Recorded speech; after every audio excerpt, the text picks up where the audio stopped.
আসসালামু আলাইকুম। সম্মানিত দর্শক, দেশে এবং দেশের বাহিরে পৃথিবীর যে যেখান থেকে এই মুহূর্তে আমাকে দেখছেন, সবাইকে স্বাগতম জানিয়ে শুরু করছি।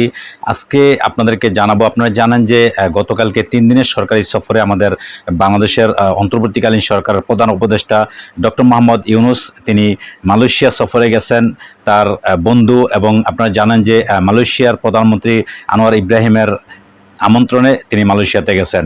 ওইখানে তাদের একটা টিম, ওইখানে বর্তমানে বাংলাদেশের পক্ষ থেকে যারা ওইখানে আছেন সবাই আপনারা জানেন, শুধু মালয়েশিয়া থেকে শুরু করে সব দেশের প্রবাসীদের নিয়ে কথা বলতেছেন। ডক্টর মোহাম্মদ ইউনূস তিনি ওইখানে আসিফ নজরুল সহ যে বক্তৃতা দিচ্ছেন মালয়েশিয়াতে, সেই বক্তৃতাটা আপনাদেরকে এখন শোনাবো। আপনারা সব কিছু জানতে পারবেন। আপনারা জানেন মালয়েশিয়ার বিভিন্ন রকমের সমস্যা, পাসপোর্ট জটিলতা, বাংলাদেশের যে দূতাবাস যে কাজগুলো করছে, বা যে কোনো একটা কাজ আপনার যত কঠিনই হোক এটা যে করা সম্ভব। আপনি 6 মাসের কাজ, 6 বছরের কাজ আপনি চেষ্টা করলে আপনি 1 মাসের ভিতরে করতে পারবেন, সেইটাই কিন্তু ডক্টর মোহাম্মদ ইউনূস বলার চেষ্টা করছে। এবং প্রবাসীদের নিয়ে তারা কি কাজ করতেছেন সেইটাও কিন্তু আপনাদের কাছে তুলে ধরার চেষ্টা করছে ডক্টর মোহাম্মদ ইউনূস। তো তিনি মালয়েশিয়াতে বর্তমানে আপনারা জানেন আজকে প্রায় দুপুরের লাঞ্চ তিনি করেছিলেন তার বন্ধু আনোয়ার ইব্রাহিমের বাসায়, যেটা আপনারা জানেন যে পুত্রাজায়া। তো যাই হোক, তিনি আজকে যে বক্তৃতা দিয়েছেন সেই বক্তৃতাটা আপনাদের সামনে তুলে ধরলাম। আপনারা শোনেন যে ডক্টর মোহাম্মদ ইউনূস তিনি দেশের জন্য বা প্রবাসীদের জন্য কি কাজ করতেছেন, সেই কাজগুলো আপনারা শোনেন। করার সুযোগ হলো, চেষ্টা করেছি দায়িত্ব গ্রহণের পর থেকে বিভিন্ন জায়গায় বিদেশে প্রবাসীদের সঙ্গে বসে আলাপ করার জন্য, এবং অভিযোগের কোনো শেষ নাই, এবং ন্যায্যতেই অনেক অভিযোগ এবং বিশৃঙ্খলা কাজের চেষ্টা করেছি, যেগুলো সুশৃঙ্খল করা যায় কিনা, যে সমস্ত সার্ভিস পাওয়া যাচ্ছিল না সেগুলো পাওয়া যায় কিনা। উনি রাত দিন এটার পেছনে লেগে আছেন, প্রফেসর আসিফ নজরুল উপদেষ্টা, উনি ওনার দৌড়ঝাঁপ এটার পেছনেই রয়েছে সারাক্ষণ। আমরা প্রথম দেখলাম যে অনেকগুলো পাসপোর্ট রিনিউ হওয়ার জন্য দেশে বসে আছে, বছরের পর বছর, মাসের পর মাস। এটাও বুঝলাম না বসে থাকবে কেন।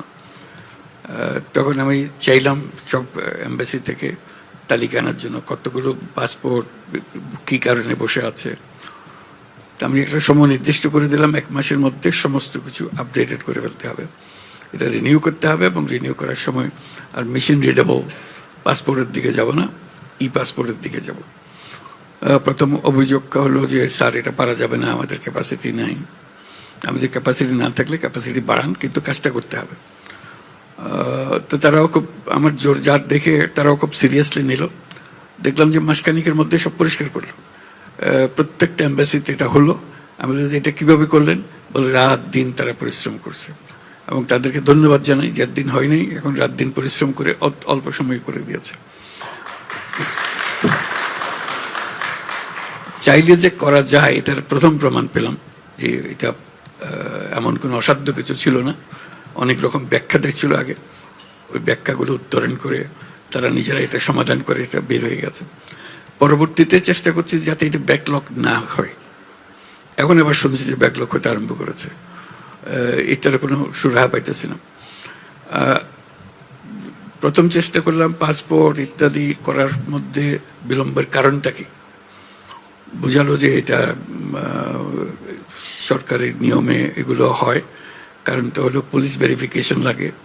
তো আমার প্রথম কাজ হয়তো মনে আছে আপনাদের, পুলিশ ভেরিফিকেশন বন্ধ করে দিলাম। পুলিশ ভেরিফিকেশন, পাসপোর্ট করতে হলে পুলিশ ভেরিফিকেশন লাগবে না। প্রথম বললো যে না এটা পারা যাবে না ইত্যাদি ইত্যাদি। তা বললাম যে একবার করে ফেলি, তারপর দেখি কি অসুবিধা কি হচ্ছে। আমার ব্যাখ্যাটা ছিল এই যে বাংলাদেশে আমি জন্মগ্রহণ করেছি, আমি বাংলাদেশি নাগরিক, আমার পরিচিতি দেওয়ার দায়িত্ব সরকারের। পাসপোর্ট আমার পরিচিতি, কাজে এখানে আমি যদি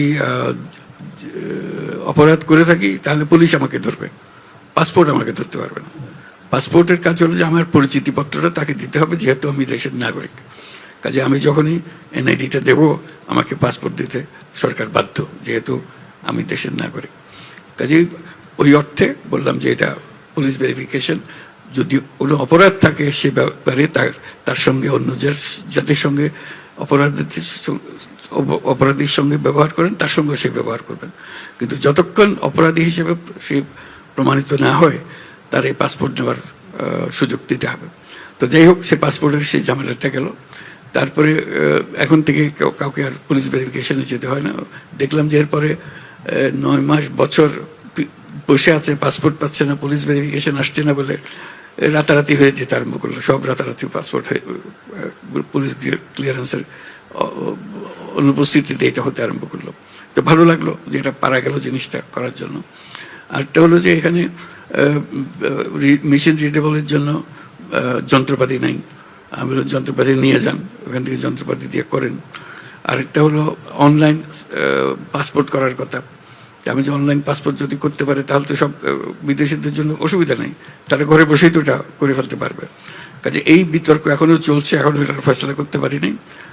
অল্প কিছু ফয়সলা হয়েছে, কিন্তু এই যে একদম সঙ্গে সঙ্গে করে দেবে এটা এ পর্যন্ত অন্তত অ্যাপ্লিকেশনটা করার জন্য আমরা সুযোগ দিচ্ছি।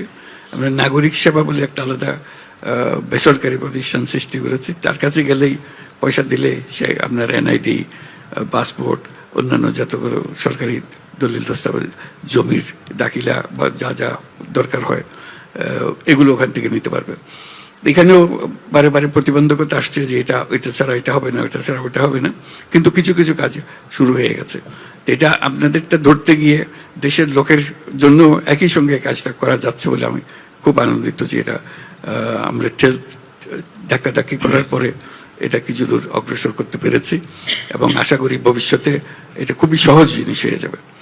মালয়েশিয়ার ব্যাপারে বারে বারে প্রশ্ন আসছিল।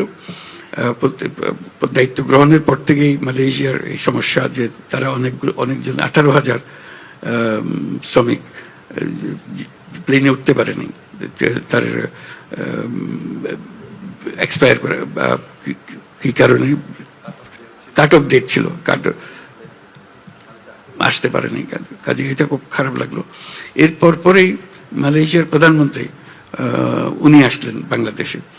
আমরা খুব আনন্দিত হলাম যে তিনি আসছেন আমাদেরকে দেশে প্রথমবারের মতো বাংলাদেশ এই অভ্যুত্থানের পরে একজন প্রধানমন্ত্রী বাংলাদেশ ভিজিটে আসছেন। 2 মাস পরে উনি এসেছিলেন 4 অক্টোবর বাংলাদেশে আসলেন। তো ওনাকে বললাম এই সমস্যাটার কথা, তিনি শুনে বললেন যে হ্যাঁ, এরকম যদি থাকে আমরা নিশ্চয়ই এটা করে দেবো। এটার জন্য এই বিলম্বের জন্য সে প্লেন ধরতে পারে নাই, এটার জন্য তার বন্ধ হয়ে যাওয়ার কিছু না। এই যে 18,000 সেটা আজ পর্যন্ত চলছে, তার মধ্যে 8,000 বোধহয় যেতে পেরেছে না? বলো তো, একটু ব্যাখ্যা করে। আমি একটু বলি আপনাদের। প্রথমে তো বলেছিল 18,000, পরে যখন আমরা 18,000 ভেরিফাই করতে গেলাম দেখলাম 31 মের মধ্যে তাদের বাংলাদেশে আসার কথা ছিল 2024-এর। তো 31 মে পর্যন্ত তাদের তো ভিসা থাকতে হবে। তো আমরা স্ক্রুটিনি করে দেখলাম আসলে ভিসা ছিল 8,000 সামথিংয়ের। তো বাকিদের তো ক্ষেত্রে আমরা দাবি করতে পারি না। ওই 8,000 সামথিংয়ের থেকে আবার কেউ কেউ আপনার মালয়েশিয়ায় চলে আসছে 95 জন, আর 100 জনের মতো বিভিন্ন দেশে চলে গেছে। বাকি যারা আছে ওনাদের প্রসেস শুরু হয়েছে। এই মাসে প্রথম আমরা ইয়েটা পেয়েছি, রিকোয়ারমেন্টটা পেয়েছি অল্প সংখ্যক, কিন্তু এটা আমাদের এই 31শে ডিসেম্বরের মধ্যে ওনারা যতজন যেতে চায় ততজন আসতে পারবে এখানে। যে আপনাকে ব্যাখ্যা করার কারণটা হলো যে এই যে 1 বছর আগে শুরু হয়েছে, এটা এখনো ছাড়া হয়নি। এখানে এসে আবার পার্সু করছি আমরা বাকি জন কখন যেতে পারবে, এটা পরিষ্কার হয়ে গেছে এখন। বাকি 18,000 সবাই যাবে। প্রথম মনে হয়েছিল 18,000 থেকে 8,000 নেবে, আর বাকিদের নেবে না। বলছে না, 18,000 আমরা প্রত্যেককে নেব, কেউ বাদ যাবে না। কাজে এটা একটা আনন্দের সংবাদ। উনি এসেছিলেন বলে, উনি আমাদের প্রতি সহানুভূতিশীল ছিলেন বলে তখনই তাৎক্ষণিকভাবে উনি সিদ্ধান্ত দিয়েছিলেন। প্রেস কনফারেন্সে বলেছিলেন যে আমরা একটা ব্যবস্থা করবো, একটা না একটা ব্যবস্থা করবোই। উনি করছেন। আজকেও দীর্ঘ মিটিং হয়েছে ওনার সঙ্গে। আরও নানা বিষয়ে যাতে প্রক্রিয়া সহজ করা যায় এগুলো নিয়ে আমরা আলাপ করেছি। আশা করি এই মালয়েশিয়ার যে সমস্ত সমস্যা এখানে জমা হয়ে আছে, সেই জমাট সমস্যাগুলোকে আমরা সংস্কার করে ফেলতে পারবো, পরিষ্কার করে ফেলতে পারবো। আরেকটা হলো যে প্রবাসী বাংলাদেশিরা যারা বিদেশে আছেন তাদের কন্ট্রিবিউশন, অবদান আমাদের অর্থনীতির কী অবস্থা আপনাদের মনে আছে? ব্যাংক খালি, যত টাকা পয়সা আছে খালি করে নিয়ে গেছে। দায় দেনার দায়িত্ব আমাদের উপর রেখে গেছে। এটা কিভাবে শোধ করা হবে, ফরেন এক্সচেঞ্জ রিজার্ভ তলানিতে পড়ে গেছে। এটা অর্থনীতি ঘুরে দাঁড়ালো, এই 1 বছরের মধ্যে অর্থনীতি ঘুরে দাঁড়ালো। এই কারণে ওই প্রবাসীদের এই রেমিটেন্সের অর্থ দিয়ে বাংলাদেশ উঠে দাঁড়ালো। আমি সকল প্রবাসীদের আজকে যারা এখানে উপস্থিত আছেন তারা এবং যারা উপস্থিত নাই তাদেরকেও একসঙ্গে আমরা তাদের দিই ধন্যবাদ জানাই, জাতির পক্ষ থেকে ধন্যবাদ জানাই। এটা না হলে জাতি সোজা হয়ে দাঁড়াবার কোনো উপায় ছিল না। এই টাকা দিয়ে আজকে আমরা মজবুত অর্থনীতিতে দাঁড়াতে পেরেছি। এটা মস্ত বড় একটা অবদান। এই অবদানের স্বীকৃতি হিসাব আমাদেরকে সেটা করতে হবে, তো তাদের সুযোগ সুবিধাগুলো যাতে পায় সেগুলো করা, আইন শৃঙ্খলাগুলো ঠিক করা। এবার দেখেছেন আমরা যে এসছি এখানে ওনার দাওয়াতে, প্রধানমন্ত্রী আনোয়ার ইব্রাহিমের দাওয়াতে আমরা এসছি। আমরা প্রায় আমাদের ক্যাবিনেটের প্রায় অর্ধেক নিয়ে এসছি একসঙ্গে, যাতে করে প্রত্যেকের যেন বিষয়গুলো পরিষ্কার হয়ে যায়। কাজে আমি একা আসলে একটা জিনিস ব্যাখ্যা করতে পারতাম, আর তো গভীর জিনিস আমি পারতাম না, অত ডিটেলস আমার মনে নেই। আমরা বলছে চলো যত রকমের সমস্যা আছে ওনার সামনে আমরা বলবো, ওনাকে জানিয়ে রাখবো যাতে করে আমরা সমাধানগুলো পাই। এবং আজকে খুব মনোযোগ দিয়ে উনি শুনেছেন এবং আশ্বাস দিয়েছেন যে এগুলো সমস্ত কিছুই পরিষ্কার করে দেবেন। এবং তাকে আবার আমন্ত্রণ জানিয়েছি বাংলাদেশে আসার জন্য, সেটা আমরা তার সঙ্গে যোগাযোগ রাখবো। তিনি খুব আমাদের প্রতি সহানুভূতিশীল, যাতে আমরা এগিয়ে যেতে পারি কোনো বাধাবন্ধক ছাড়া। তার কাছে আমরা বিনিয়োগের কথা বলেছি, ব্যাপকভাবে মালয়েশিয়ান বিনিয়োগ বাংলাদেশে হোক। একটু আগে আমরা বিনিয়োগকারীদের সঙ্গে বৈঠক করছিলাম, মালয়েশিয়ার থেকে বড় রকম বিনিয়োগ আশ্বাস আমরা পেয়েছি। সেখানে আমরা যাতে করে এই বিনিয়োগের ধারা অব্যাহত রাখতে পারি, তারাও চেয়েছে আমাদের সঙ্গে কাজ করার জন্য। কাজে মালয়েশিয়া এখন জটিল একটা পরিস্থিতির মধ্যে ছিল আমরা যখন এসেছি। এই জটিলতার থেকে আমরা মুক্ত করছি, যাতে সবাই যে সহজভাবে এখানে ঢুকতে পারে, এখানে কাজকর্ম করতে পারে। এই যে ভিসা কি বলে মাল্টিপল ভিসা করে দিল, এটা একটা বড় রকমের সাহায্য আমাদের জন্য। আমরা সার্বিকভাবে বাংলাদেশের পরিস্থিতি আপনাদের দোয়ায় অনেক স্বস্তির জায়গাতে এসেছি। আমরা অর্থনৈতিক জায়গা থেকে আমরা স্বস্তির জায়গাতে এসেছি। সংস্কারের মাধ্যমে আমাদের সংবিধান সংস্কার, অন্যান্য আরো যত সংস্কার আছে সেগুলো নিয়ে সংস্কার কমিশনগুলো ছিল, তারা রাজনৈতিক দলগুলোর সঙ্গে ক্রমাগত বৈঠক করছে। আপনারা নিশ্চয়ই টেলিভিশনে দেখেন সেগুলো, যাতে করে আমরা সবাই একমত হতে পারি। এখন ঐক্যমতে পৌঁছার কাছাকাছি আমরা এসেছি। সে ঐক্যমত হয়ে গেলে আমরা একটা সনদ ঘোষণা করব। এই মাসের মধ্যে আশা করি সনদ ঘোষণা করতে পারবো। ইতিমধ্যে আমরা জুলাই ঘোষণা 5ই আগস্টে আমরা জুলাই ঘোষণা দিয়েছি। সারা জাতি একত্র হয়ে সব দলের নেতাদের নিয়ে আমি সংসদ ভবনের সামনে দাঁড়িয়ে এই ঘোষণা দিয়েছি। এখন অপেক্ষা করছে শুধু জুলাই সনদটা হয়ে গেলে বাংলাদেশের নিয়ম কানুন এবং শাসন কনস্টিটিউশনে যে সমস্ত পরিবর্তন আসবে এগুলোর সিদ্ধান্ত হয়ে যাবে। যতটুকু আমরা সবাইকে একমত করতে পেরেছি, আমাদের আশা ছিল অনেক বেশি করতে পারবো।